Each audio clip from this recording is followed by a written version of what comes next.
Welcome to This Can Happen, Lesson 4. We're getting there. All right. So today we have some very exciting stuff coming up.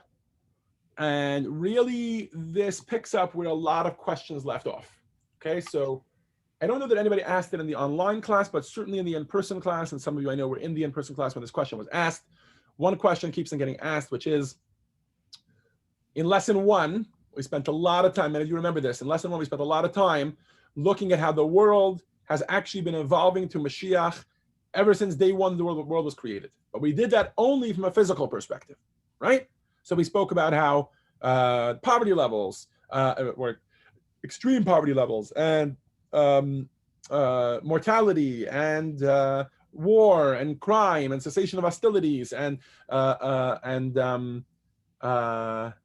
sustenance, so kind of food, access to food and to healthy food and healthy water, how all of that has become more and more, has become better and better over time, and it seems to have sped up in recent years, and that's a sign that Mashiach is coming, and we're tasting those things. Great.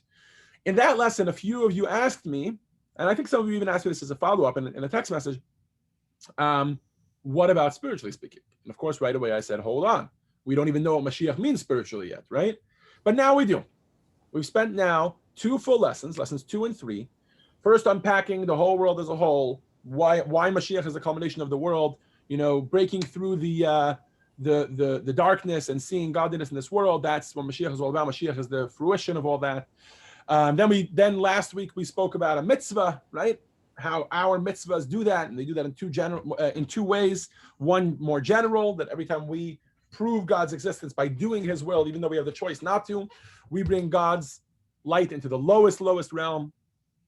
And then, of course, the specific ways of each mitzvah, refining us, refining our character, refining our minds, our hearts, our brains, our actions, our limbs, and the world around us. Beautiful. We had I Pencil. That was a really good poem to kind of drive that home. Beautiful.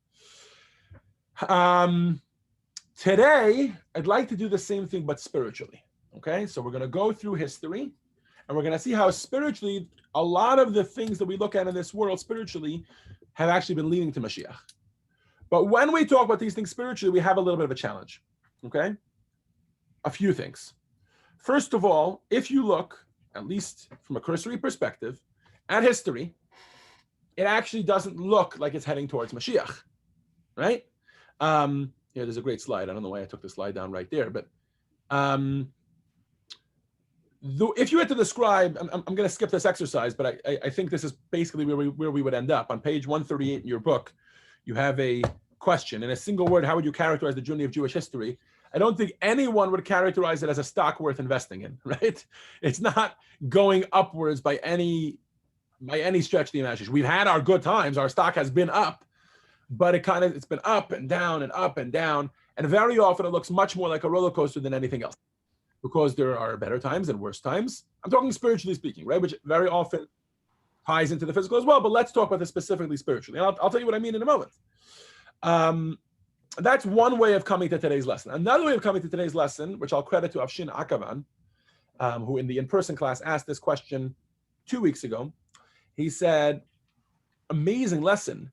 We really show how the purpose of the world is Mashiach, etc., and how that happens through our Torah and mitzvot. He says, but you have never explained what was going on during the 2,448 years before Mashiach came, right?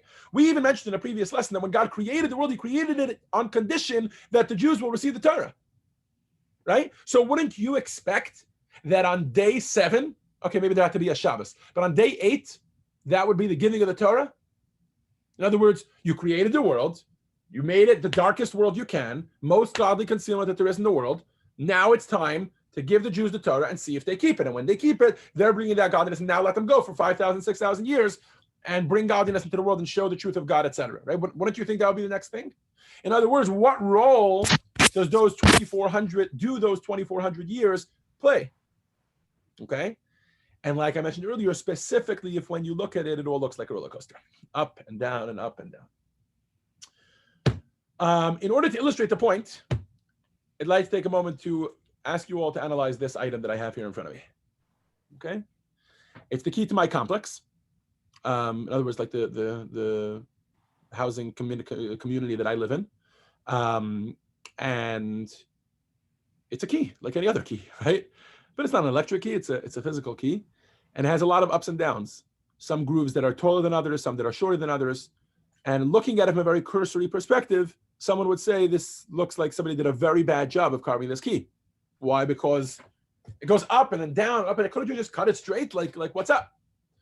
And of course, that would be a silly way of looking at this, because everybody knows that every up and every down, right, every high and every low point on a key is very specifically designed in order to get a very specific result, which is opening the particular lock that it goes to.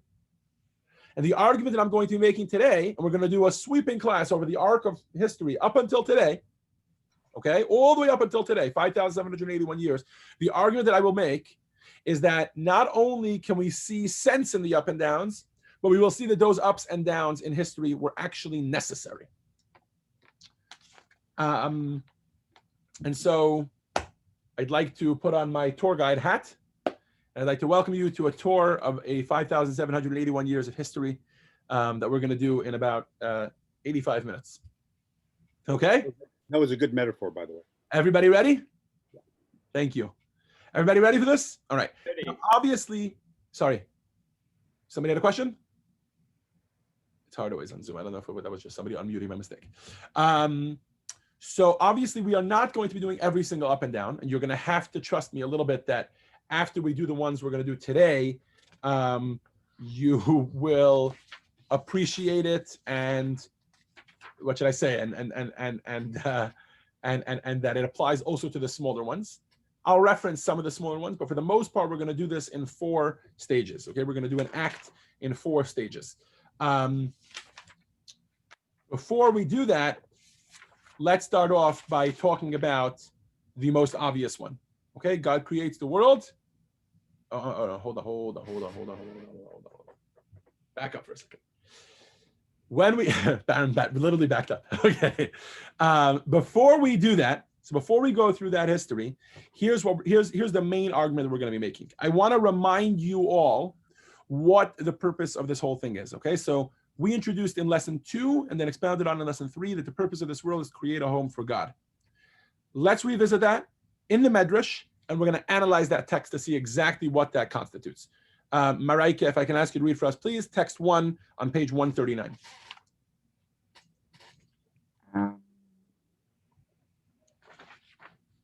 God's primordial desire. When the Holy One, blessed be He, created the universe, He desired to have a home in the lowest realm. Thank you.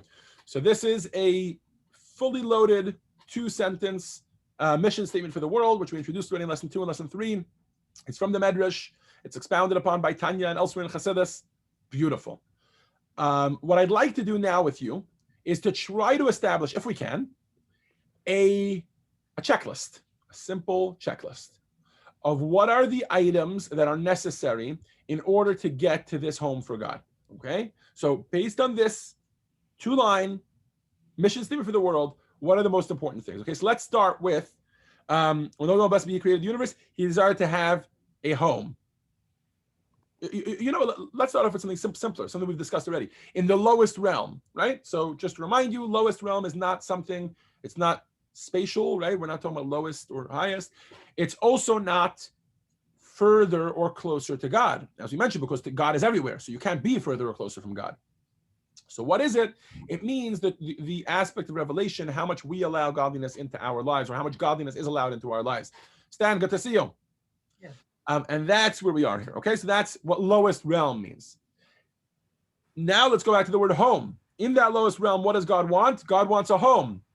We have discussed in the past that what is the difference between a home and, let's say, your workplace, right? I promise you I wouldn't be wearing one of these at home, right? In fact, I might not even be wearing one of these. Why? Because when we're outside of our home, we are projecting, we are molding, we are conforming. We're putting on all sorts of ears based on our profession, our status, our whatever it is. We're putting on something. We're showing something based on the fact that we are together with other people. Home, boiled down in one word, is home is where the essence is.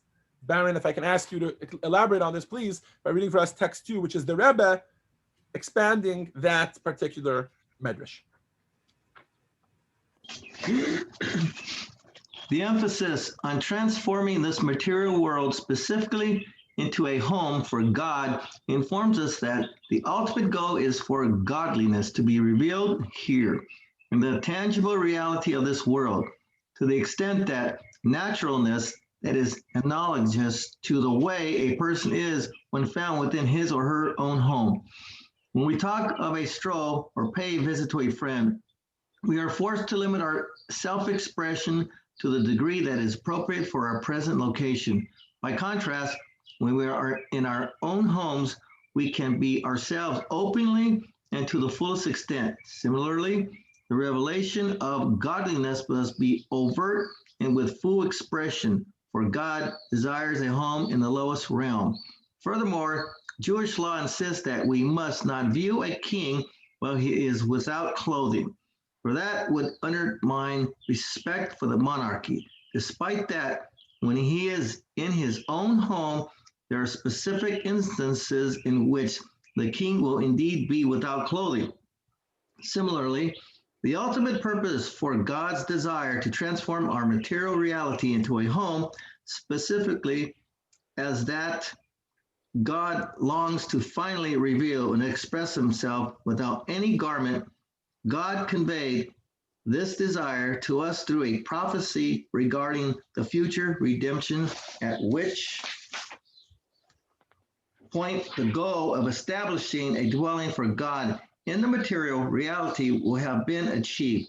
No longer will your teacher garb himself, which means that he will no longer conceal himself from you with a robe or garment. So the Rebbe makes a compelling case that if we are to look at God as a king, and that king having a home, right? So even though nobody might see the king when he is just him, just in his essence, but that is what we're looking for in terms of godliness in this world. That all of the concealment should be lifted, and we should be able to relate to God on a home level, on an essence level. So it has to be God's essence. All right? Now, so far, we have two things on our checklist. All right, let me just recap for you here where we are. Number one, we're looking for a place where godliness is most concealed, otherwise known as the lowest realm. Number two, what should be revealed there? His true essence should be revealed. And number three, Gary, if I can ask you to read for us, text 3 on page 142, it has to be by invitation only. Okay, so let's say God figures out a way to hack the system. And he could, by the way, because he's the ultimate hacker, right? He takes the world where godliness is the most concealed, and he somehow reveals his essence there. Would that accomplish God's goal? Obviously not. The purpose is for us to reveal him there. And that's where we get to text 3 by invitation only. Gary, can we ask you to read for us, please? You're muted. God's intention in having a home in the lowest realm is for the lowest realm to become a home for God on its own terms. For that reason, the home must be achieved through the efforts of human beings, the souls of Israel in corporeal bodies. For only then are the lowest realms themselves reformed into a home for God. By contrast, if the home would be imposed through a transformative revelation from above, the lowest realms themselves would not be, on their own terms, a home for God. Does this make sense to everybody?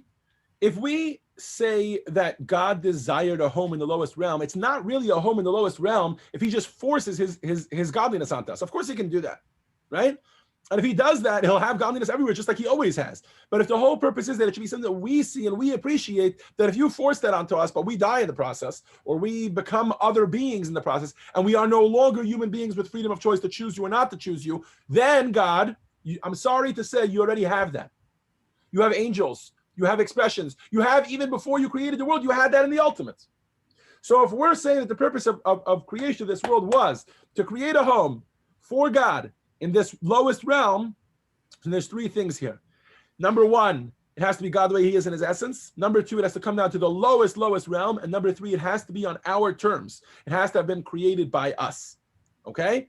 And we now have a checklist. If you look at figure 4.1 on page 143, we have God's, how do you pronounce that? Tripartite?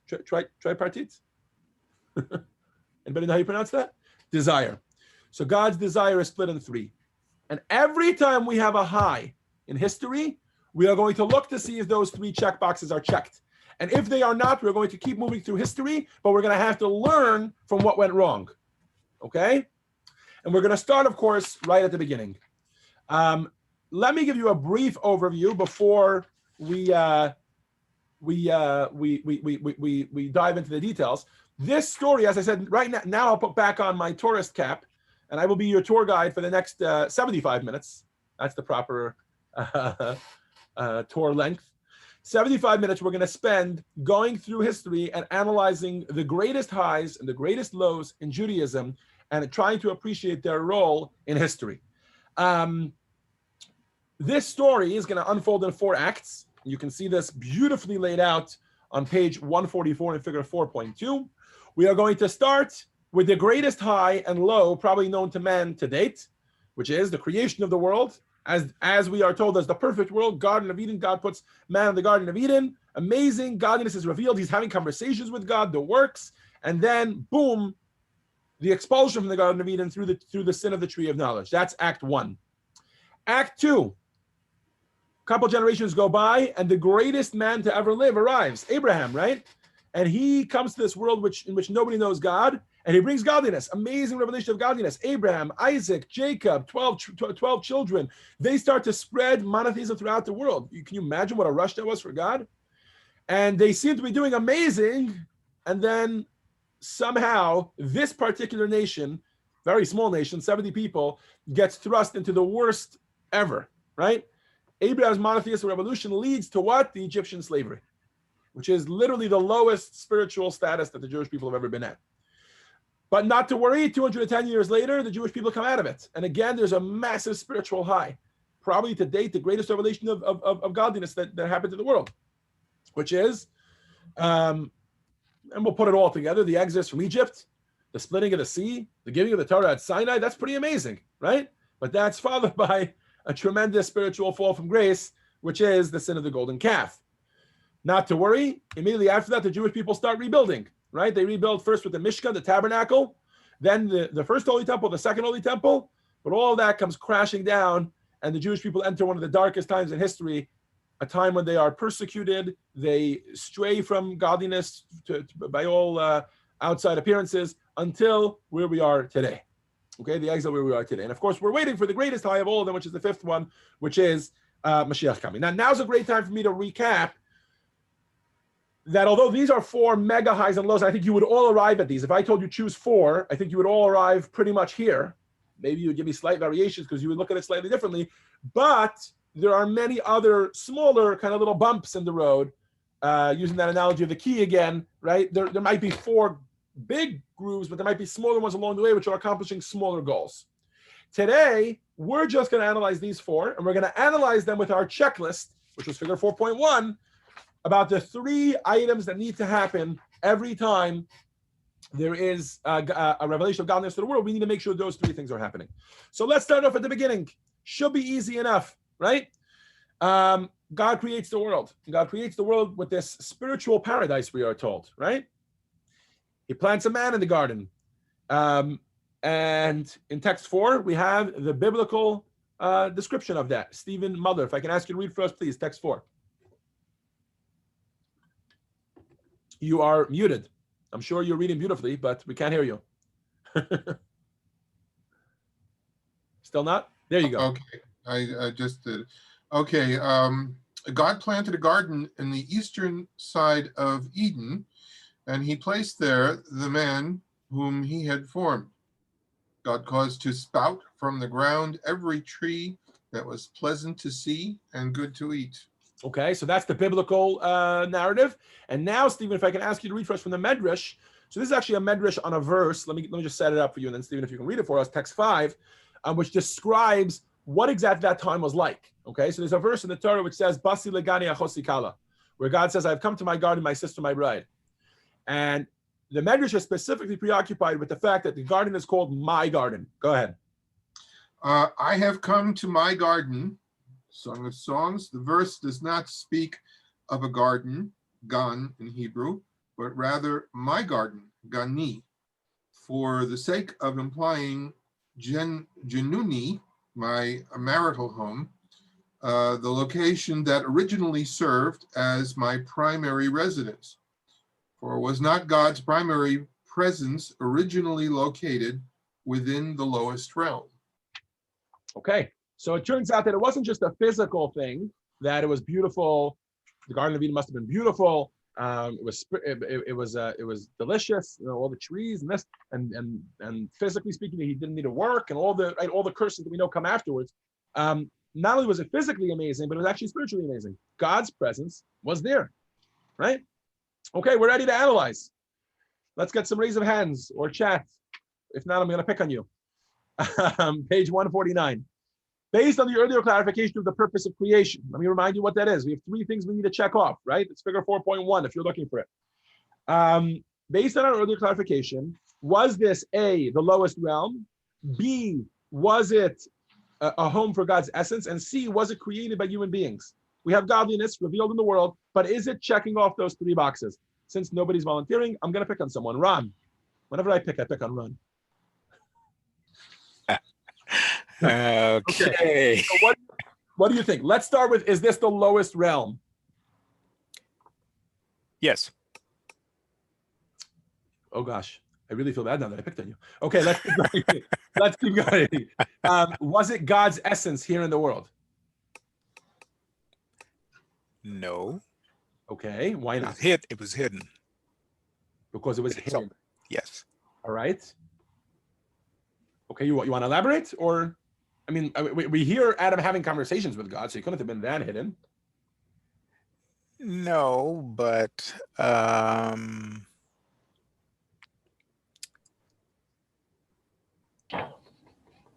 elaboration on this is a little bit difficult for me. Okay, well, that's why you're in the class. You're saying like, Rabbi, why are you picking on me? You're supposed to be. Okay. And number three, what about created by man? That's an easy one. No, it wasn't created by Really man. not, right? The world was created by God, and godliness was only here by God's account. Let's go through these one at a time. Number one, the world was the lowest realm. Ron is right to a degree. God, we've spoken before about the fact that God created something called the tzimtzum.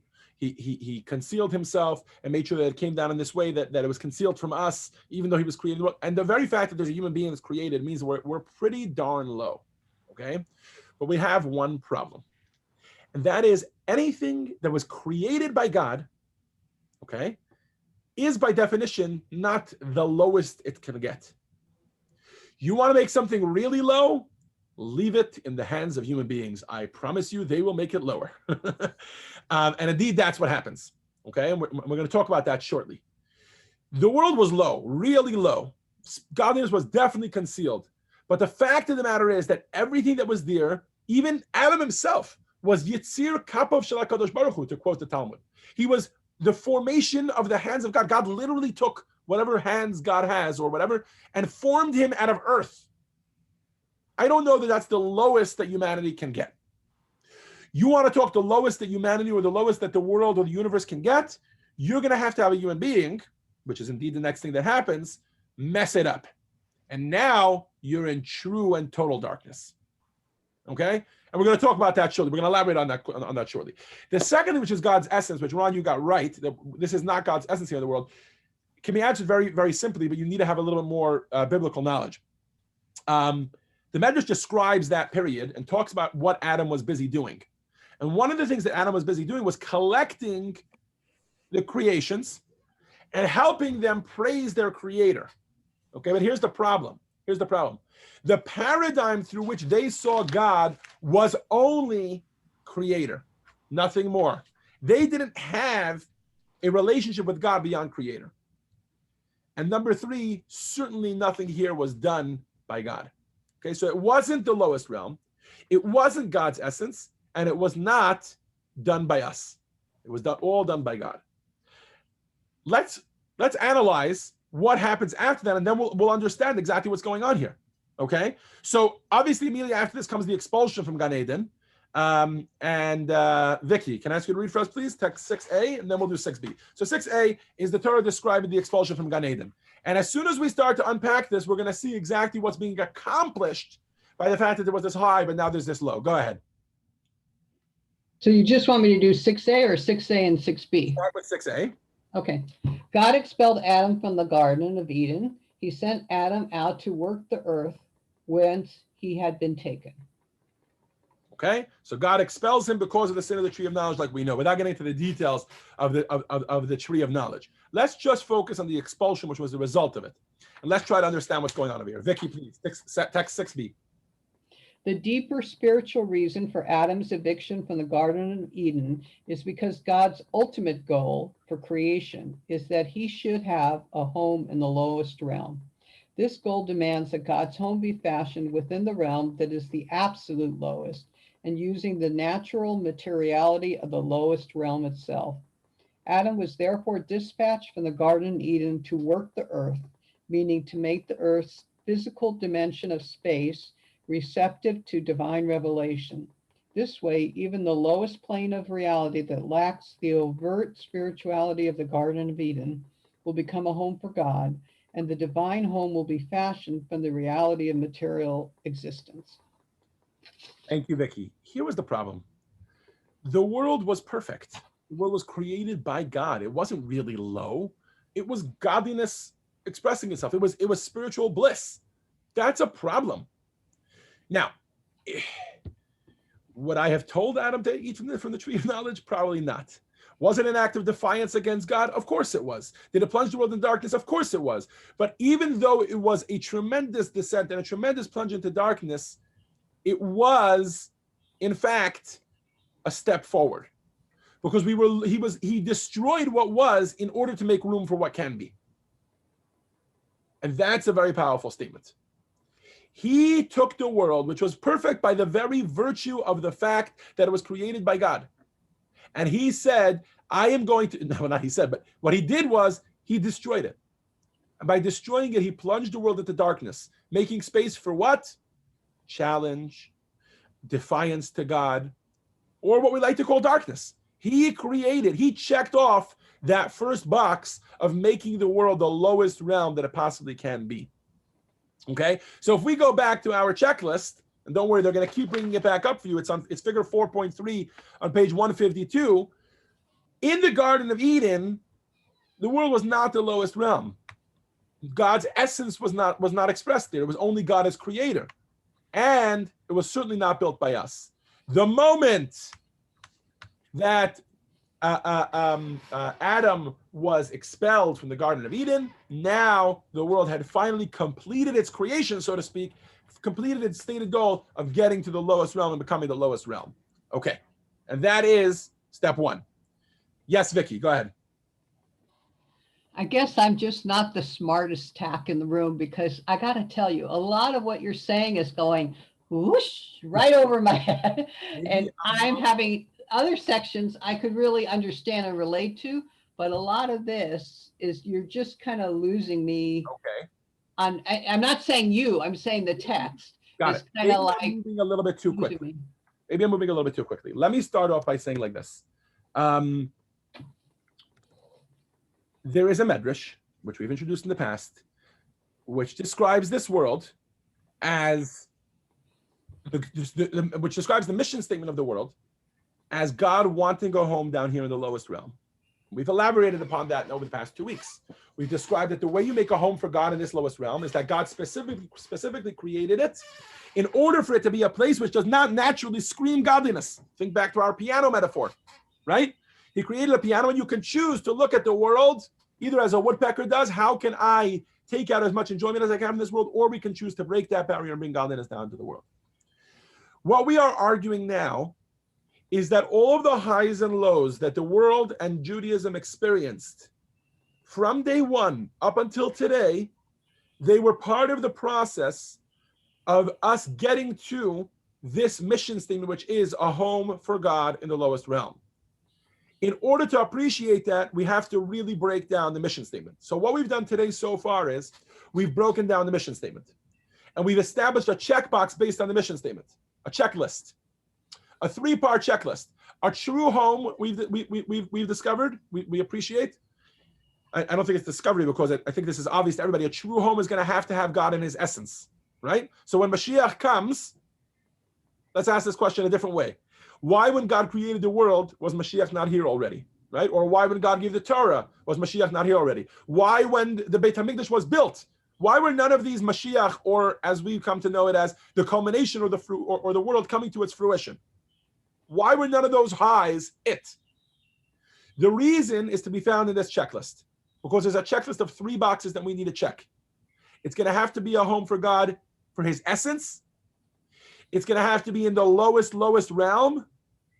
And it's going to have to be built by us.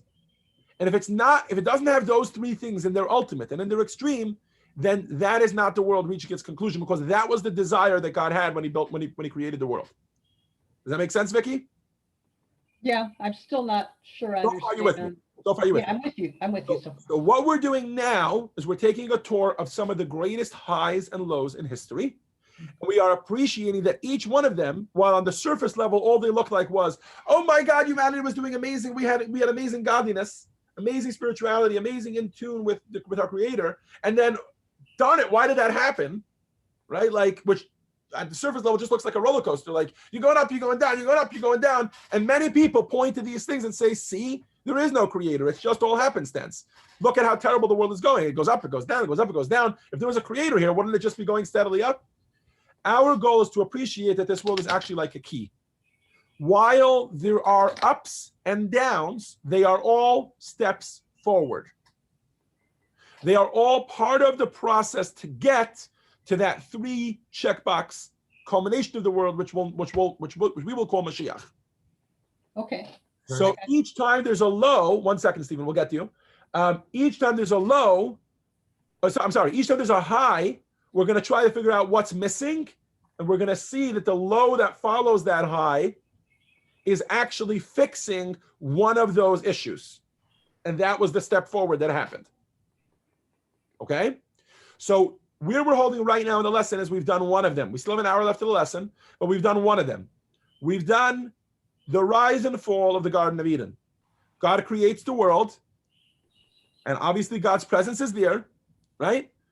And then Adam and Eve, by virtue of their, and I don't want to point to their fingers here, Adam, Eve, and the snake. We'll lay the blame equally here. I'm not getting into whose fault it was. I'll leave that to them to fight out. But all 3 of them together get themselves expelled from the Garden of Eden. In other words, is a drastic fall from godliness. Okay? Looking at that on a surface level, it just looks like a tremendous high. WTF did you do, Adam? And now we're on a terrible, terrible spiritual low, right? That's what it looks like on a surface level. But analyzing it at its core, we realize that the world the way it was at its perfection state never would have allowed for us to bring Mashiach. And that's because none of the 3 boxes were checked. Or, most importantly, the first box of the world being its lowest realm was not checked. It was still the world as it was created by God. And what we needed was for a good old human being to come and mess the whole thing up and plunge us into the darkest of darkest states, because us doing mitzvahs in the Garden of Eden would not be doing anything, because it wouldn't be the lowest realm. It's like an angel doing mitzvahs. That's not right. And so what the expulsion from the Garden of Eden accomplished was that now we are in the lowest realm. And the lowest realm is only when a human being does it, because otherwise it's still God doing it. You with us so far, Vicky? Okay, I got you. Perfect. That's where we are. I'm glad that you asked that. And Vicky, just make sure you don't feel bad. I'm sure there were 3 or 4 other people that also weren't with us, or they were, but maybe halfway, and that summary got them there. So I always appreciate when somebody stops me and says, Rabbi, you've put on your New York too much and you're moving too quickly. So slow it down a bit. So Thank you, Vicky. Yeah, Thank you, Vicky. there you go. Okay. Stephen, go ahead. All right, so I'm also having a little bit of a problem with the logic here. It seems a little circular. I don't know. The Midrash said, gave those 3 conditions, and also said that what we're talking about is the physical universe. Now, how could God's essence not be present in the place that God created, according to the very best of what life could be for man? It does fit the description of being part of the physical universe. There were real trees and a real garden. So it's not. So That fits the description of the only thing it doesn't fit is built by us, but what got Adam and Eve exiled from the garden was that they ate from the tree of knowledge of good and evil. So what they discovered was that there was choice, and that, of course, gives you the opportunity to follow God's will or That's the not, answer. and that's the difference. And I don't see that anywhere in the checklist or in the conditions. So let me clarify that for you. The answer to where choice is found in the checklist is in two things. First of all, choice is what makes this world the lowest world, right? Because the more godliness is concealed from us, that's when we have choice. Stephen, imagine if every time you took a bite of something non-kosher, you watched one of your limbs fall off. And everybody told you, don't worry, you have choice to eat that or not to eat that. But if God would have created the world that way, of course, you would never eat non-kosher, right? And Right. the thing can be said for any, I just chose one thing, and It's not really a choice. Example. The point here is that the fact that the choice is born from the fact that we don't see the result of our actions, right? If somebody tells you you have a choice driving down the freeway to drive your car off the road, yes, you have a choice, but you don't really have a choice, right? Because it's clear what's going on here. The freedom of choice that we have is because of the concealment of the repercussions of our actions, or in other words, is because of the concealment of godliness. Or the intent to follow God's will. Right, exactly. Or not. Right. Exactly. The concealment of what is God's will, what's not. And to clarify, because in the beginning I wasn't sure which question you were asking, so I let you finish, and then it became clear. But in the beginning I thought you were asking, so how is it possible that God's essence is not here? Of course, God is everywhere. This whole conversation is only from our perspective, right? This whole conversation is only from our perspective and how concealed he is from us. Yes. Because in order for us to even start building a home for God in the lowest realm, we have to be in the lowest realm, which again, lowest realm means that we experience godliness, zip, zilch, nada. It's totally concealed from us. And that wasn't fully true yet in the Garden of Eden. As we see on a very physical level, Adam had conversations with God. And as we see on a more philosophical level, he was involved in spirituality. But the moment that he made a choice, and there's a lot more to that, by the way, which we're not going to get into now, but it's not just random that it was the tree of knowledge between good and bad. The moment that he ate from that tree, and he lent a voice to bad in the world. That's what we say when we say he made the world a worse place. He made the world a darker or a lower place. He gave bad a voting right at the table. Yeah. And that was a terrible thing, and it was an act of defiance to God, and it was true darkness, but it was a step forward in terms of creating a home for God, because we can never create a home for God in the lowest realm if we're not in the lowest realm yet. I'll rephrase this one more way, just because hopefully this will add clarity to everybody. One of the ways I asked the question before we even started this journey was, how come the Torah wasn't given on day 8 of creation? Right? Or on day 6 or on day 7, whatever it was, right? How come the Torah wasn't given then? If we're supposed to be creating a home for God, if that process is supposed to be starting from the day the world is created, how come we don't see that starting? Now the answer is we do see that starting. What happens on the first day of creation? On day 6 of creation, Adam eats from the tree of knowledge, and that is the first step forward towards creating a home for God in the lowest realm. Granted, he doesn't do that in a way of making the home, but he does that in a way of making the lowest realm in order that we should be able to make the home in the lowest realm. And that's what happens with that up and down. Okay? I hope everybody's with me now. He does that by bringing darkness into the world. Exactly. He does that by bringing darkness into the world, which is a dark step and a defiant step, but a step forward nonetheless. Just as, if I can keep going back to this analogy, just as on a key, they are ups and downs. Nobody will argue that they're ups and downs, but they are ups and downs that are moving forward towards a goal, which is to open the door. Okay? I really feel like I should have polished that key before tonight's lesson. Like, filthy. I'm going to hold it up so many times. Anyways, let me just wait for Akiva to join us. Okay. So step 2. We are now at 1 checkbox complete. We are in the lowest realm. Enter Abraham. Amazing. One of the most amazing human beings to live, in my opinion, to date. I mean, here's a man who comes to a world which is, we've just established, is truly truly dark. And he begins to bring light into that darkness all on his own. He discovers God all on his own. And if we're looking for an overview of Abraham's life, it would take a little bit too long. The best I can do is to read for you from the Rambam, and I'll actually ask, let's ask Josh. Josh, can you read for us, please? Text 7 is the Rambam as he describes Abraham and his discovery of God, etc. Go ahead. Okay, text 7. The revolutionary. Revolutionary, okay. After this mighty personage, Avram was weaned, he began to ponder deeply. Though he was a young child, he began to contemplate by day and by night. He had no teacher, nor was there anyone to inform him. Rather, he was mired in Ur-Kasdim's population of foolish idolaters. His father, mother, and all the people around him worshipped idols. He would worship along with them. But his heart was busy analyzing everything, and he gained a clear understanding. Ultimately, he arrived at the true way and understood the path of righteousness through his accurate comprehension. He realized that there was one God, that he created everything, and that there is no other God among all that exists. Avram was 40 years old when he finally became fully aware of his Creator. He then used his recognition and knowledge of the Creator to formulate presentations for the population of Ur-Kasdim and to debate them, informing them that they were not following the true path. When he won them over with the strength of his arguments, the king desired to execute him. His life was spared through a miracle, and he relocated to Haran. He then began a public campaign, loudly proclaiming to all humanity and informing them that in all the universe there is but one God, and that to him alone it is appropriate to worship. He traveled to publicize his message everywhere, rallying people in city after city, kingdom after kingdom, until he arrived in the land of Canaan. At every location he proclaimed Hashem's existence, as it is stated, Avraham proclaimed there in the name of the eternal God, from Bereshis.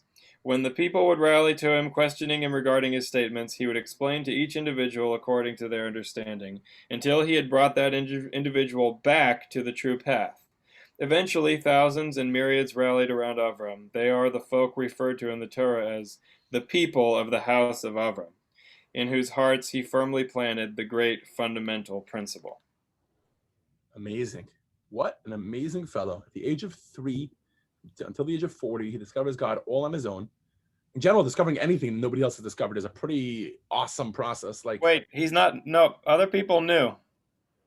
Yes, but very, very few. Yeah. Very, correct. That is correct.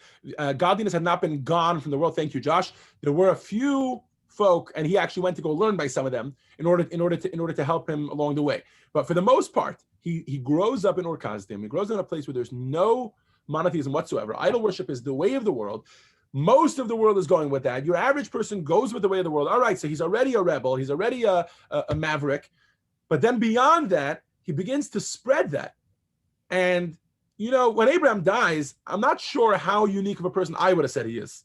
Because I'd be like, all right, fine, you're a revolutionary, but nobody knows historically what place you're going to play. But let's talk about today, in 2021.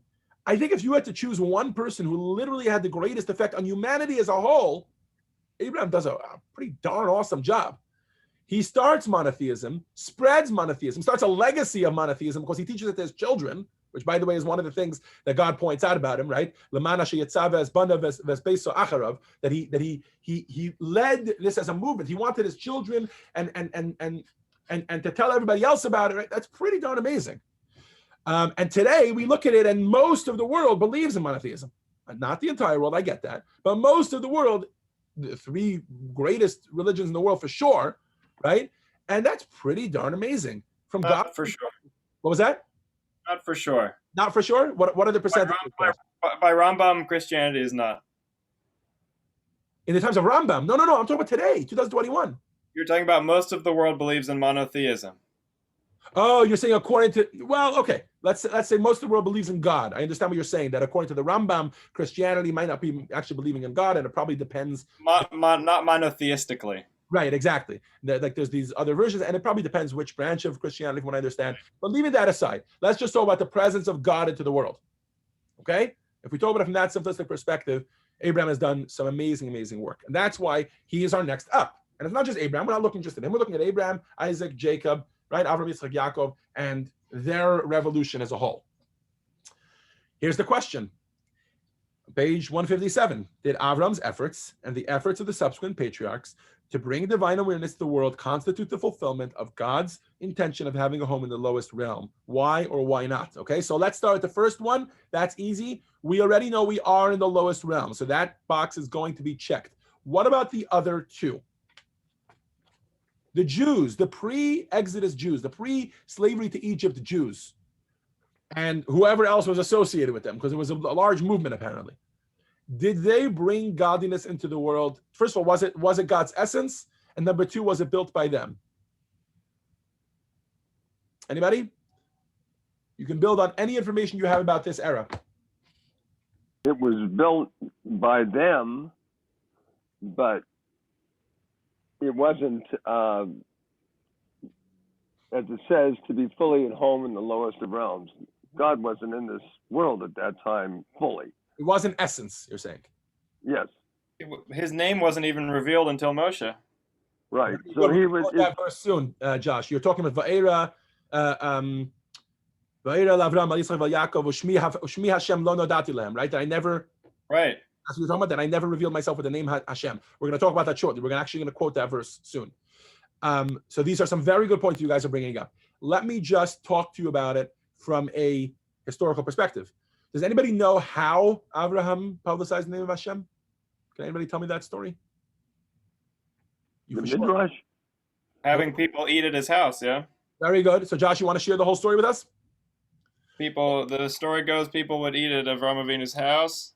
And he would I think the issue was sort of a monetary trick, right? That you could have the meal for free unless you would, if you would acknowledge that Hashem made it for you. Okay.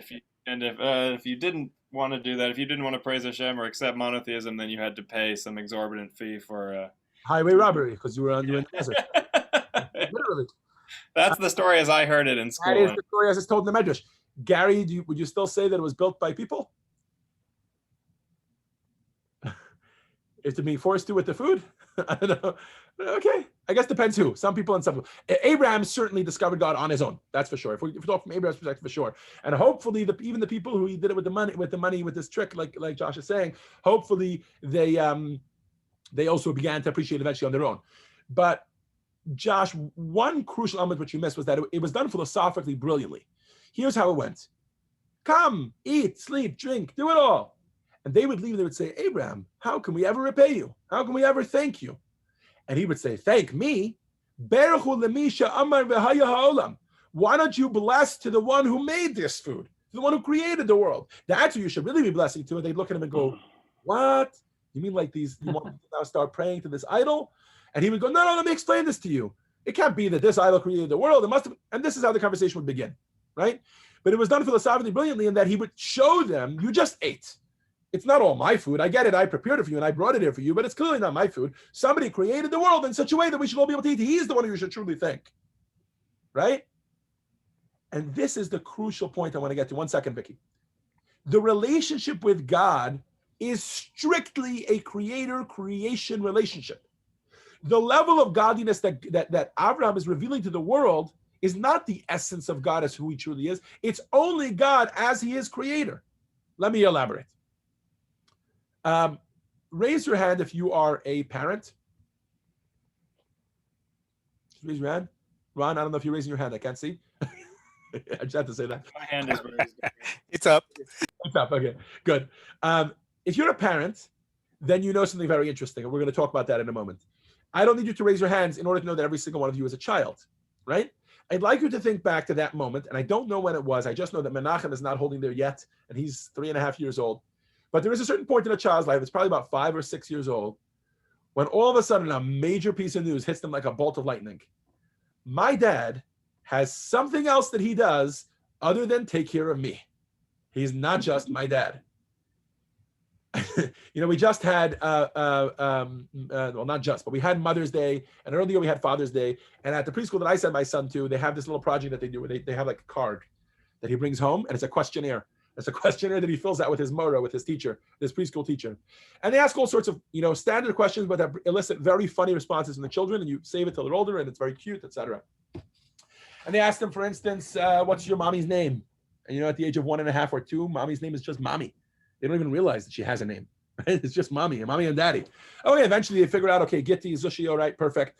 What color are their eyes? Sometimes it's purple, whatever their favorite color is at that stage of the game.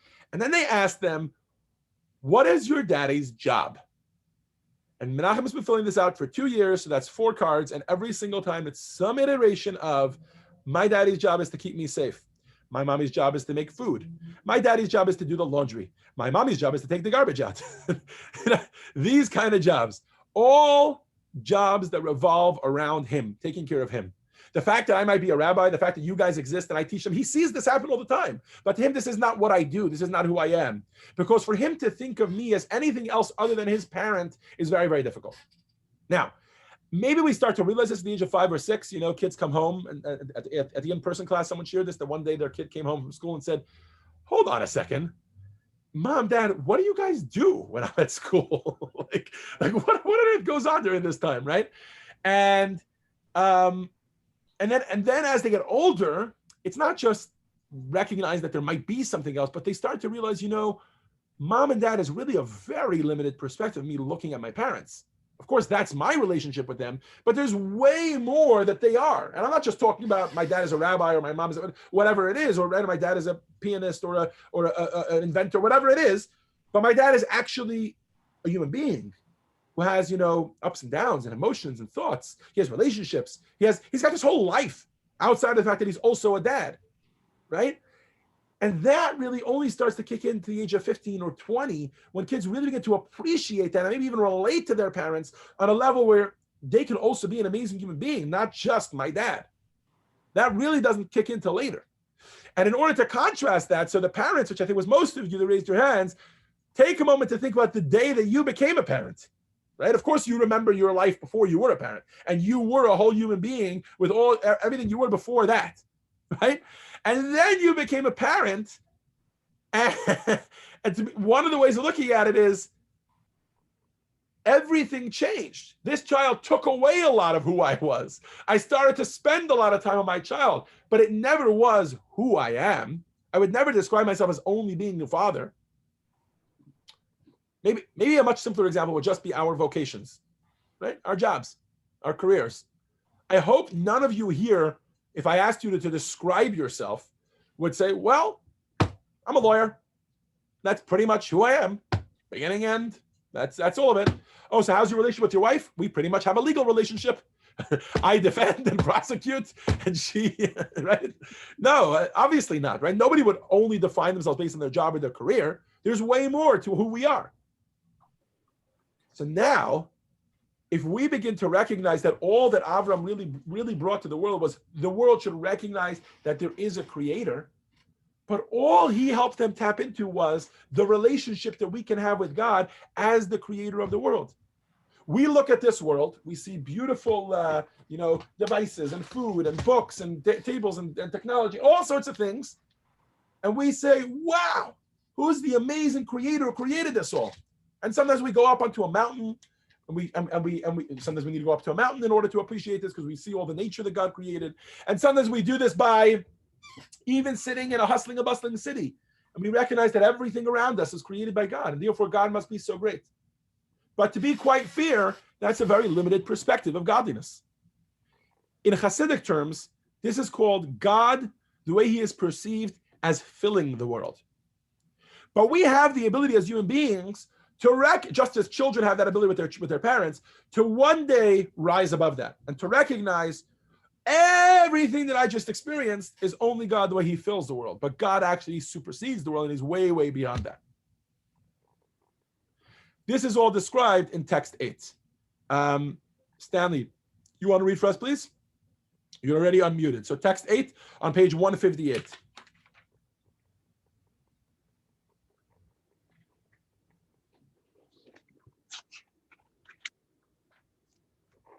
Form of creation, sustaining divinity, referred to as Memele, filling the universe, reads within each item of existence. Far beyond that, a highly intense and abstract form of divinity, referred to as Topaz, encompassing the universe, informally envelops all of existence However, God himself, the essence, is utterly beyond the entire concept of the universe. We cannot possibly refer to God himself as pervading existence or even encompassing it. But the universe was brought into existence and is actively sustained through God's divinity. Is not a primary figure of God himself, but rather, as we recite in our daily prayers, you are before the creation of the universe, you are since the creation of the universe, with no change whatsoever. And that's some pretty amazing stuff. Because while we often look at God as just creator of the world, we can rise above that to recognize what he is at his essence. Just as a child can learn to appreciate their parents for being more than their parents, although ultimately they are their parents, we can appreciate God for way more than just being a creator, even though, of course, he is our creator. And that brings us to the next fall, right? The Jewish people are at this amazing, amazing high. They are the only people in the world, right? Abraham is leading this movement of godliness. Granted, it's not the essence, but they're appreciating God. And God is watching, and he says, this is amazing, but this is step one. They haven't begun to appreciate who I am for who I really am. And now God sees a problem, or we see a problem. Our problem is that we're stuck with the perspective that we have. And when you're stuck with the perspective that you have, before you can move on to a new perspective and a deeper perspective, the first thing you need to do is lose your current perspective. Any IT people in the house? Even if there are no IT people, many of you are familiar with what IT people would tell you if you have a problem. What's troubleshooting 101? If you ever have a problem with a computer or a tablet, a phone, whatever it is, one of the things. Reboot. Very good. Thank you. Reboot. You got to start again from the beginning. The reason we have to start again from the beginning is because when we reboot a device, what happens is it restores itself to factory settings. And if something is corrupt in there, if something is wrong, then the only way you can make space for something even greater is to get rid of the original perspective. And that's what happens with the fall that happens after the Jewish people discover God as creator, and now they're trying to get to a new perspective. God first has to destroy that perspective. There's an amazing analogy for this, and I'm going to let the video speak for it. This is not a video that they included. This is a video that I found that I'd like to play for you. So give me just a moment. I'm just going to pull it up on YouTube. So please turn your attention to the video screens.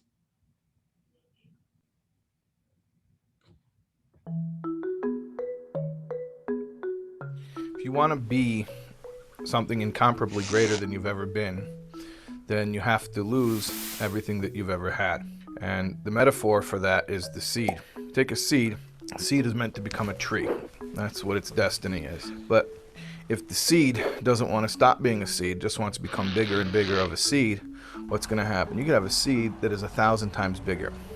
You have a seed that's 1,000,000 times bigger than what it started as. What are you going to get? You're going to get a big, giant seed. The only way that seed's going to become a tree is you put it in the ground, you bury it alive, and it starts to rot and decompose.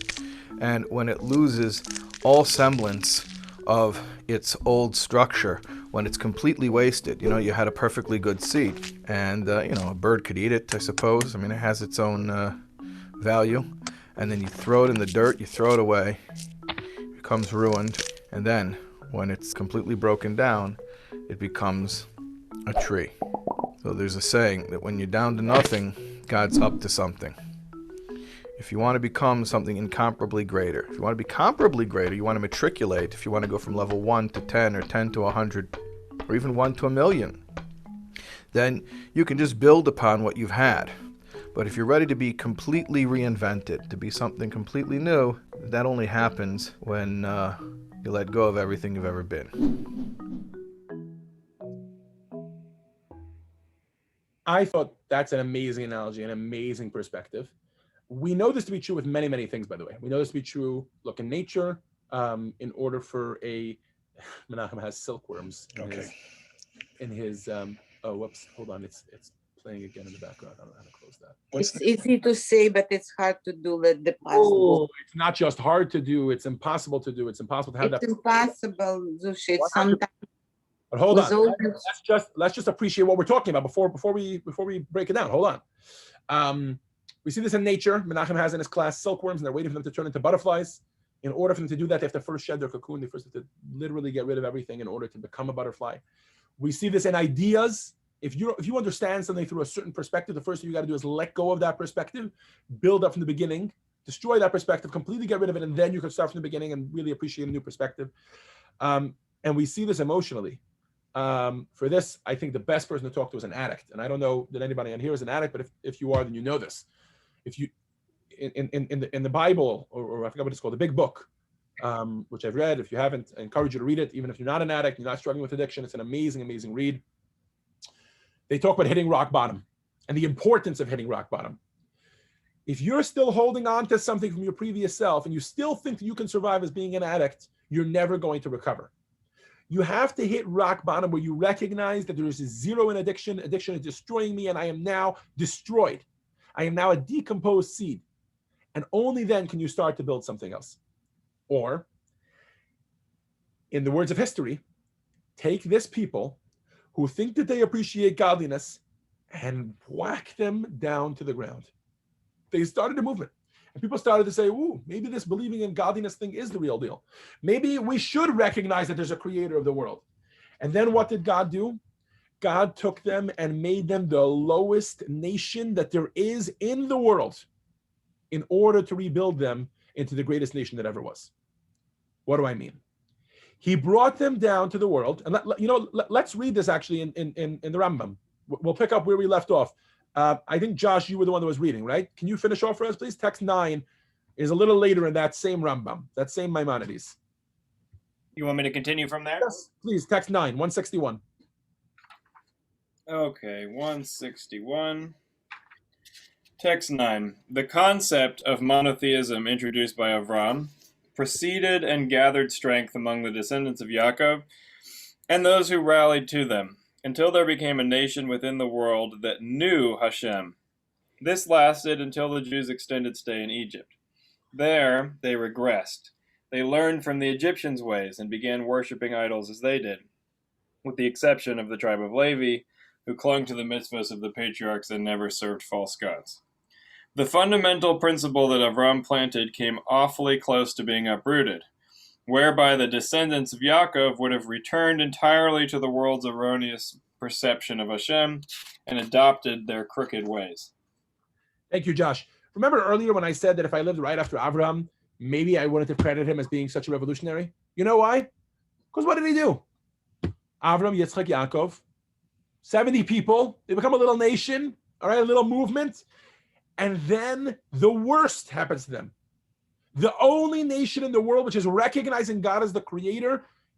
By the way, let's just break that down for a second. What does that mean, they recognize him as the creator? That means they believe that he controls the forces of nature.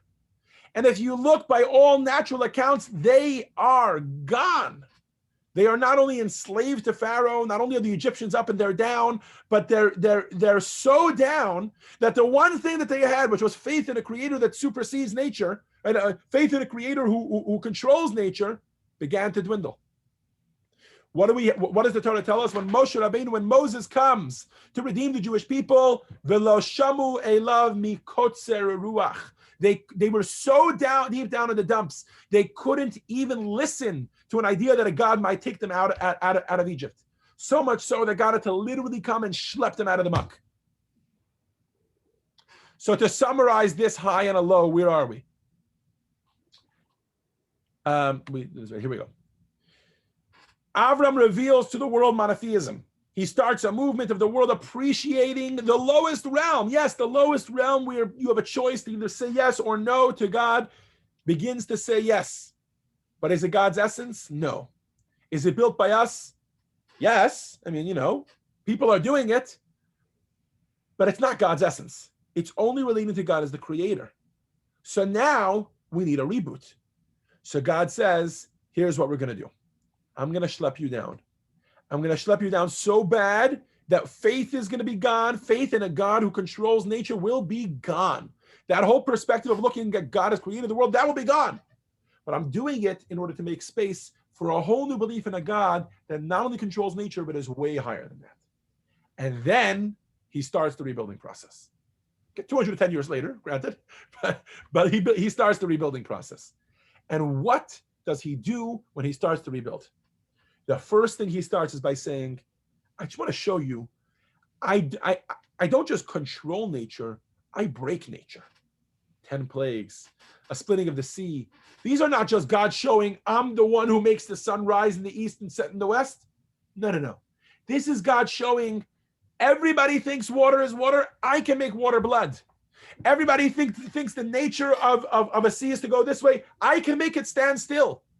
I can not only control nature, I'm not just the one who controls nature, I am way more than controlling nature. Start to look past. I've broken you down so that you can appreciate a whole new level of godliness. And it's specifically in that moment that Hashem turns to Moshe Rabbeinu, as Josh and Gary mentioned earlier, and he says to him at the beginning of this process, he says, you know what you're about to see now? Right when he's about to bring the 10 plagues, he says, Va'era el Avram ve'el Yitzchak ve'el Yaakov u'shmi Hashem lo nodati lahem. When I revealed myself to Abraham, Isaac, and Jacob, I only revealed myself as the God who controls nature. Abraham, look at the difference between Abraham, the way Abraham appreciated God, godliness in the world, and the way that the Jewish people post-Exodus appreciated God in the world, right? The way Abraham appreciated God in the world was he looked up. Rambam describes him seeing the sun and the moon and chasing each other, and he's recognizing there must be somebody who controls this all. But in the Exodus from Egypt, a whole new level starts to come forth. First, God breaks us down so that we have no old notions. And then he says, now let me introduce you not to the creator God, but to who I am in my essence. Let me reveal myself as God, A, who controls nature, B, who can break nature, and C, who has an essence that is way, way beyond. And finally, we arrive at Mount Sinai, right? We arrive at Mount Sinai, where God says, now it's time for me to show you who I really am, right? Not just as the architect of nature, not just above the rules of nature, but who I really, really am. And in text 10a, God starts to tell us 10 commandments. And you would think he's going to start with the first one. He's literally going to tell them who God is, right? Here we see something very, very powerful. God had the choice, and all the commentary asked this, to say, Anochi Hashem Elokecha, I am God, your God, who created the heavens and the earth. And if you were God, don't you think that would be your greatest resume? You're the one who created the world. That's why you should serve me. But God doesn't use that. Run, text 10a, please. I am your God, who extracted you from the land of Egypt, from the house of bondage. Every single commentator asks the question that's asked in 10b. Go ahead. The biblical commentators wonder why God emphasized, I am your God who extracted you from the land of Egypt, instead of, I am your God who created heaven and earth. Surely the latter demonstrates a far greater feat. The explanation is that the Exodus demonstrates something far more wondrous than creation. The Exodus demonstrates that after creating heaven and earth with a defined set of rules of nature, God is nevertheless able to alter the natural order and to conduct the universe in an entirely supernatural manner. And that was the resume God chose to reveal to us at Sinai. I am not God who created the world. I'm him too. But I am God who took you out of Egypt. I'm that God who was showing you that all of that appreciation you had for me was great, but it wasn't making a home for my essence. It was making a home for me as creator. And I would be welcome in the world only as the creator of the world. And I want to be welcome in the world in my essence. That's what I want. But God recognized that we would never be able to do that on our own. He has to do that. He has to bring his essence down into the world. There's a medrash about Matan Torah that says that until then there was a gzeira, there was a decree that the upper worlds couldn't come down lower and the lower worlds couldn't go up above. And God says, I'm breaking that decree as of today, the year 2248. and I'm going to do it by giving you the Torah and the mitzvos, and that's going to give you access. But God says, "Va'ani hamaschil," I will be the one to begin that process, and that's what it means. Vayered Hashem al Har Sinai, God came down onto Mount Sinai in His essence. But we have a problem. We've gained something tremendous by this fall from grace that was the exile of Egypt, and then this rise, this spiritual high that we're on now with the Exodus and the revelation of Mount Sinai. We've gained something tremendous in the fact that now it's not only the lowest realm, because the world is as low as it gets, it's also a place where we're bringing God's essence into the world. But at Mount Sinai, we lost something very important. Not for a bad reason. It was a step forward, because now we would be able to bring God's essence into the world. But was it built by us? I don't know if anyone would say that. No way.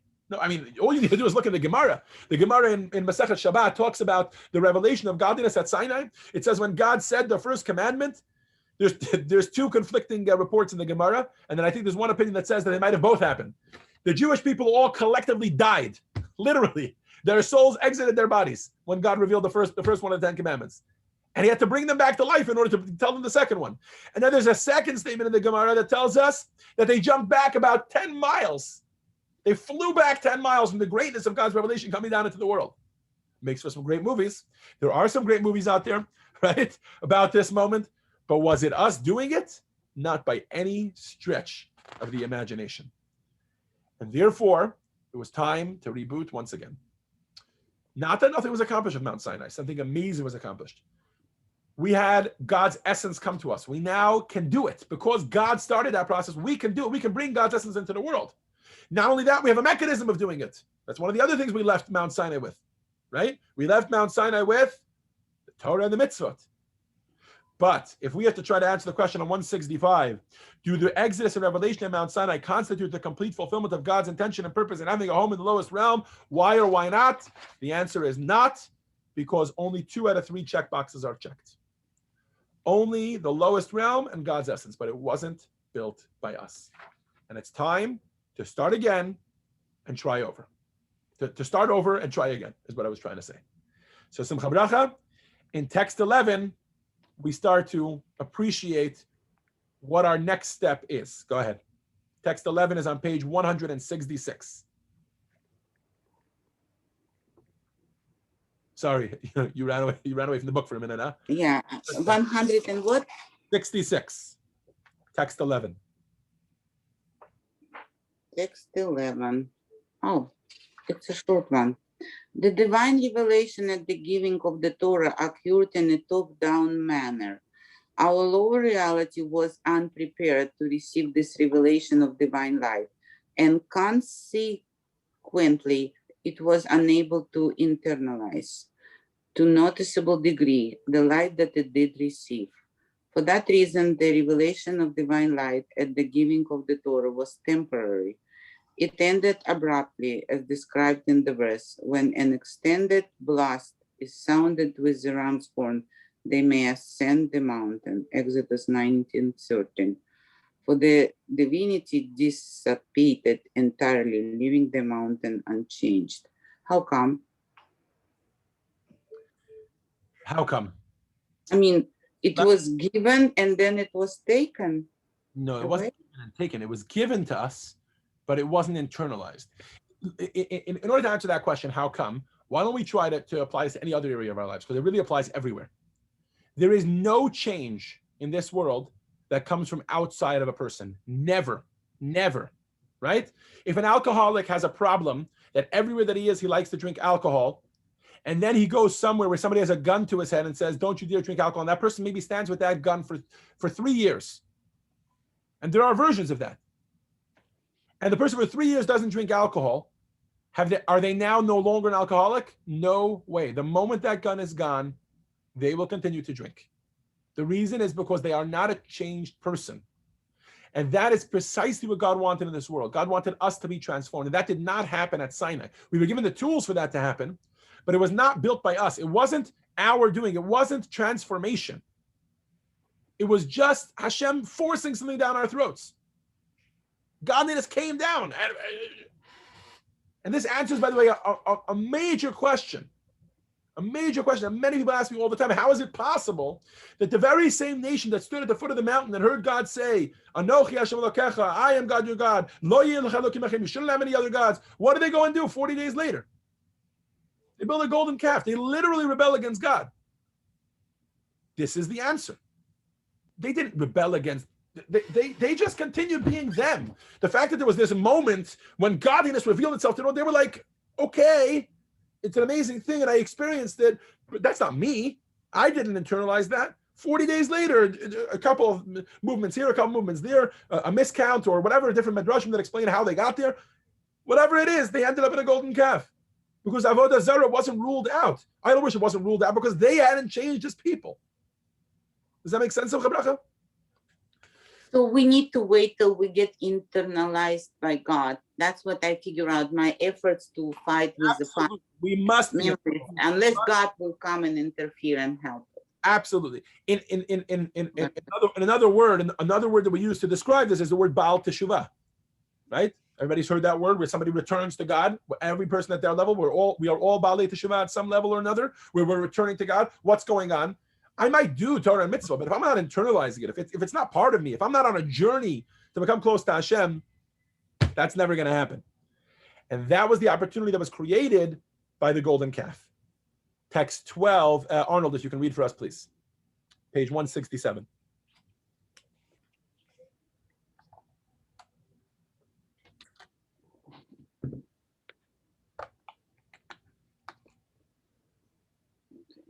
Text 12. Did Abraham? Sorry. That's 12, page 167. yeah. I'm sorry. No, you're good. We just got stuck together and okay, here we go. The sin of the golden calf transpired due to preceding supernatural decisions. Through such an event, the people will achieve the superiority of the teshuva. And that was the purpose of the sin of the golden calf. Mm-hmm. To destroy us, to make space for what can be, to get rid of whatever there was before, and now we're ready to build ourselves up in a real and permanent way, okay? So, to summarize, we've now done 3 complete highs and lows. Garden of Eden, we had nothing. After the patriarchs, after the expulsion from the Garden of Eden, the main thing we had was we were now in the lowest realm. Came the patriarchs, and they started the process of bringing godliness into the world, but they were doing it in a way where it wasn't God's essence. So came the Exodus and Sinai, and they said, all right, we're going to show you how it can be God's essence. So all these highs and lows that we had till now wasn't just for no reason. They were sure they were highs and lows, but they were accomplishing something. Through the expulsion from the Garden of Eden, we accomplished that now we were the lowest realm. Through the revelation at Sinai, we accomplished that now we have God's essence. And each of these was a process, slowly how they happened, but it's still not built by us. And now it was time to rebuild. So now we get to the Holy Temple. What was Hallelujah, amen. What was the Beit HaMikdash? No. Before, Margaret, we're not holding yet the third one. The first one. What was the Holy Temple? Well, we have to start looking at the text. Baron, can you read for us, please? Text 13.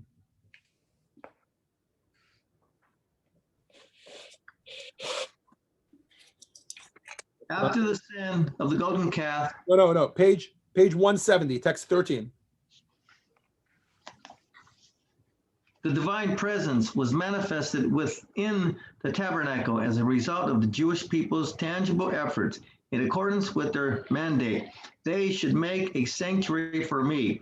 And because the divine presence's manifestation occurred through human action, the sanctity became installed within the materiality of the tabernacle's components. Consequently, the physical tabernacle and its components gain a lasting sanctity. Holiness to its ultimate level. God, right after the sin of the golden calf, in fact, we're told that was the true forgiveness of the golden calf. God says it's time to build. It's time to build a home for God in this world, in the lowest realm, and for God's essence. We started off by building a temporary structure. All right. We traveled with it in the desert for 40 years. Maybe that wasn't permanent enough, so it wasn't fully in this world. All right, then came the first temple. That was destroyed. The second temple. But these were places where godliness was in this world. And you know what? We had built it. We had built the temple. We had built the tabernacle. But let me ask you guys a question. Was it fully built by us? Anybody?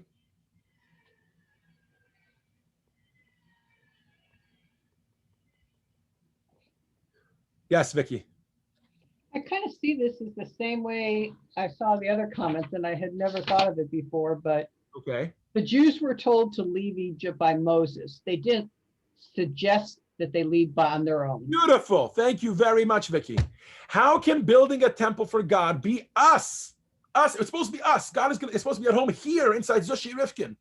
But if I'm building inside human beings, if I'm building the temple only because God told me you got to build a temple, it's true I'm doing it. And of course, I had the choice to say no, but it's still inspired by God. It's still God who chose to do it. It's still God who started this process, and that's a problem. That's a problem. So Hashem took it away. Probably one of the hardest moments in Jewish history. But what should he do? The temple was the lowest realm. It was God's essence coming down into the world. And it was even built by us, but it wasn't inspired by us. It wasn't initiated by us. And then we entered the most unguided time in Jewish history, what we call exile. Same exile we're in until today. And even that exile, hold on. And during that exile, it was up to us to inspire the coming of Mashiach. Hashem said, I'm done. I will not give you a single other mitzvah. You have them. You have the Torah. You have the 613 mitzvahs, and I am not going to command you to do anything. You have to figure it out. You have to, on your own, come to Torah and mitzvahs. And that's text 14. I think we're back at the top of the order here, which I think was Gary. I might be off here, though. Gary, if you can read for us, please, text 14.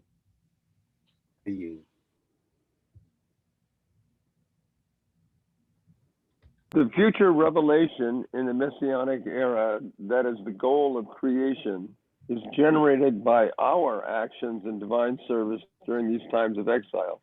For it is during our exile to a far greater extent than during the temple eras that our power of self-sacrifice shines. This is because it is specifically the spiritual darkness and divine concealment predominant during exile that mobilizes our potential for self-sacrifice. Thank you, Gary. We started off the destruction of the Second Temple with one of the lowest times in Jewish history. The Romans wanted us dead. Well, not dead. They didn't want us to believe in God. And eventually, after our rebellion, they wanted us dead. And they pushed us down as low as we can go. And every single Jew said, you want us down? We're going up. Maybe not every single Jew, every single moment.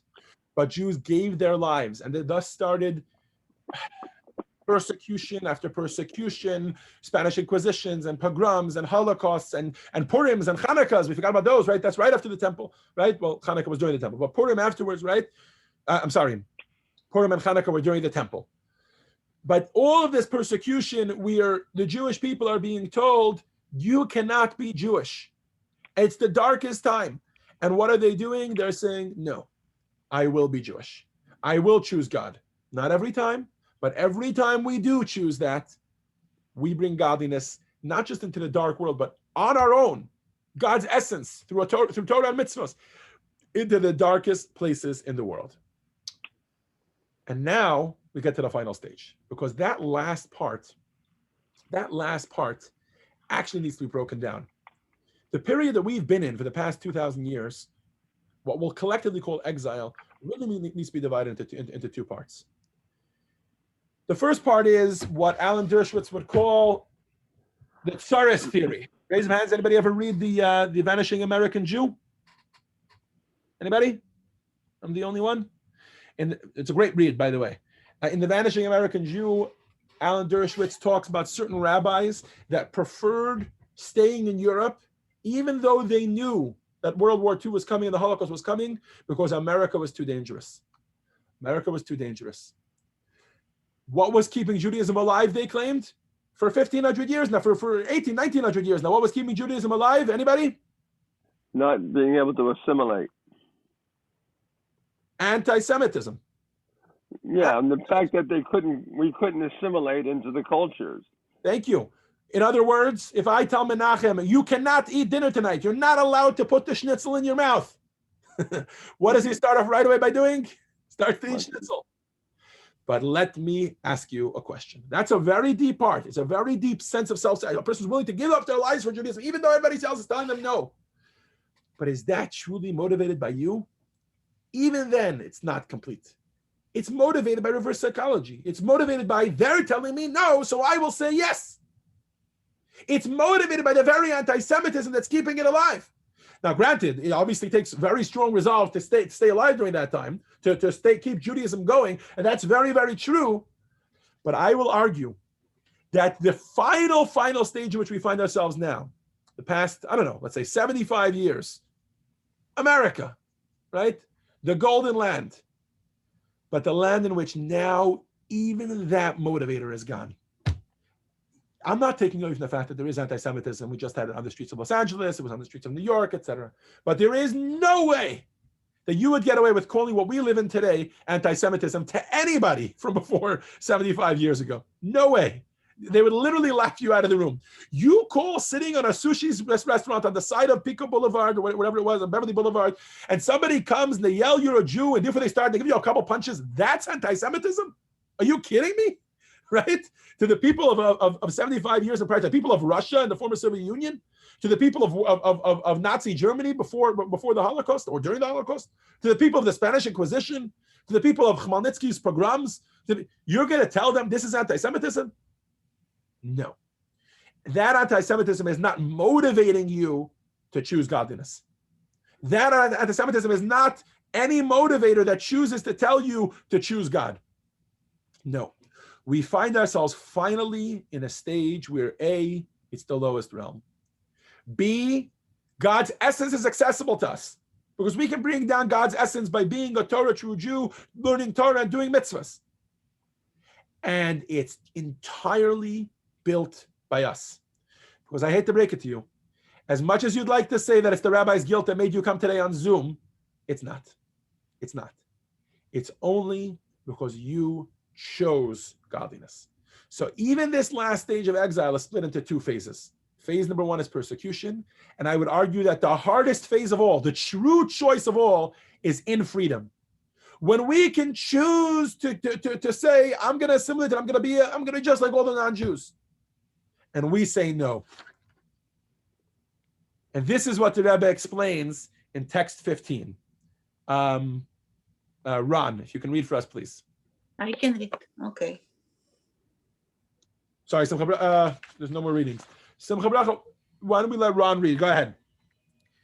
Like an olive is crushed so that its oil can provide illumination, the crushing that we experience in exile causes the revelation of our soul's most essential light. However, there are two distinct degrees of crushing. A, we are crushed by external pressures such as decrees against the performance of Torah and mitzvot. B, we experience freedom and prosperity in both the material and the spiritual sense. And nevertheless, we are crushed and broken internally by the fact that we remain in a state of spiritual exile. Of the two possible experiences, our brokenness over the very fact that we are in exile produces the ultimate light. Thank you, Ron. The ultimate home for Hashem in this world. A home that has to check three boxes. It has to be the lowest realm. It has to be the essence of God. And it has to be 100% inspired by us, built by us, what I was calling crushed or broken internally, coming from us, not from anything outside of us. You know when that happens? That happens when a Jew in Pasadena or in Arcadia, or I hope I'm going to get you all in La Cañada, or in Zurich, or in, I think that's Upland. everybody here. What was that? Upland. Upland, thank you, is sitting on his couch. And there is absolutely, first of all, he's sitting in the lowest realm. And the very fact that there is absolutely nothing inspiring him or pushing him to go to a Torah class on Zoom at 1 o'clock in the afternoon, randomly on a Monday, that shows that he's in the lowest realm. And yet he knows that God's essence is accessible. It's right there. And it's there for the taking if I will only put on tefillin, if I will only log on to that Zoom class. And right in front of him in full color is a television that has all sorts of other exciting things in it. And he can eat and he can drink and he can sleep and he can even feel meaningful by going and helping somebody, all sorts of things, right? All sorts of amazing things. And yet he chooses. And I promise you, there's not a single one of you that can say that anything else made you choose this other than your own feeling inside. Maybe it was a feeling of brokenness. Maybe it's a feeling of you looking for more, but it's all from you. It's not from anything outside of you.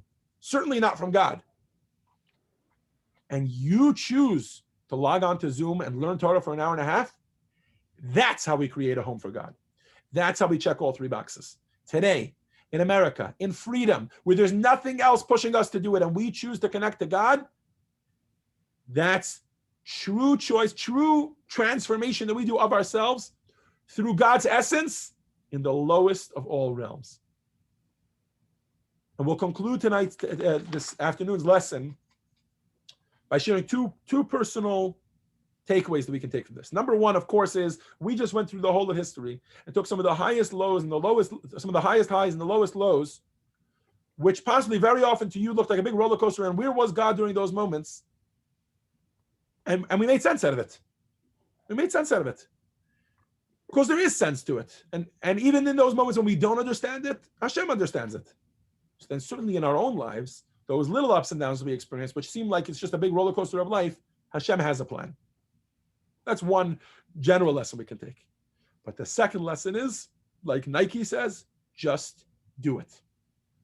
You have an opportunity, and it's not even necessarily by our own virtue. It's because the generation that we were born into, it's because our generation stands on all the accomplishments of the previous generations as we just went through the whole arc of history. But we have an opportunity to just do it. Do a mitzvah. Not just because of everything that we described last week, that when you do that, you prove Hashem's existence in this world, and you refine yourself, and you refine the world, and all those amazing things, but because when you do it, you are truly choosing to do it. And this is something that the entire of history has been waiting for you, sitting on your couch with your opportunity to do a mitzvah or not to do a mitzvah, to do it. Is it any wonder that the Rambam says that we should always look at the world as equally balanced? Right? He says there's all the good deeds of the world on one side of the scale and all the bad deeds of the world on the other side of the scale. And that if you do your one mitzvah in this one moment, this one opportunity that you have, he says, with this, you can bring Mashiach. I love this lesson because that explains it to people. Why is a Chabadnik standing on the street corner asking a Jew to put, what are you going to accomplish with that? You know what we can accomplish with that? Mashiach can come from that very, very act, because that Jew will choose to do it. And I can promise you, based on all the people that tell me no, that they're not putting on tefillin because the Chabadnik asked them to. They're putting it on because they're choosing to. Even though there are other elements, in today's day and age, we are never forced to do Torah and mitzvahs. And it's only from within ourselves that we choose, or we force ourselves, or we, from our own brokenness, or our own crushedness, or our own searching for more, that's what inspires us to choose Hashem. And that, my friends, is what will bring Mashiach. With this, we conclude lesson 4 of This Can Happen. We're getting there. Please turn your attention to the video screens for a brief overview. Lesson 4. We're getting there. 1. God desires a home in the lowest realm. This has 3 specifications. It must be the lowest realm, receptive to God's essence, and fashioned by its mortal inhabitants. All 3 conditions must be met fully and simultaneously. 2. The spiritual peaks and pits of our history were all steps forward toward this goal. 3. Initially, the world was physically and spiritually beautiful and was inhabited by God. The drawback? It met none of the specifications. It was too spiritual, unprimed for God's essence, and lacking the initiative to embrace God. The sin of the tree of knowledge was necessary to ensure that our physical realm was truly the lowest. 4. Abraham discovered God on his own and shared God with the world, creating a quasi-home for God. The drawback? Abraham educated the world about its creator, but God's essence beyond creation was not yet revealed. 5. The Exodus and giving of the Torah introduced God's essence, transcendent of creation. The drawback? It was imposed by divine acts. It was not the result of internal transformation. 6. The sin of the golden calf removed the superimposed divine awareness. The Jews then erected the tabernacle and, later, the Jerusalem temples, where God's essence was obvious and revealed in man-made homes. The drawback? Human initiative was undermined by strong divine dependence because A, these edifices were God's initiatives, and B, God provided instant spiritual feedback. 7. In exile, we persisted in transforming this world into God's home despite every hardship and persecution. We did so without seeing or sensing God, based exclusively on our mortal initiative. Today's free societies offer the ultimate final challenge, choosing to make a home for God without the influence of overt divinity and without even the external stimulus of persecution. Now it is truly us inviting God. 8. This journey is reflected in our own lives. Even our past regretful choices facilitate a plan and our steps forward in our personal growth. Thank you all for joining us for lesson 4 of This Can Happen. Next week, Monday at 1:00 p.m., we will be doing lesson 5, which is titled Out of the Blues. We will also be doing it this Thursday in person at 7:30 if you'd like to join us.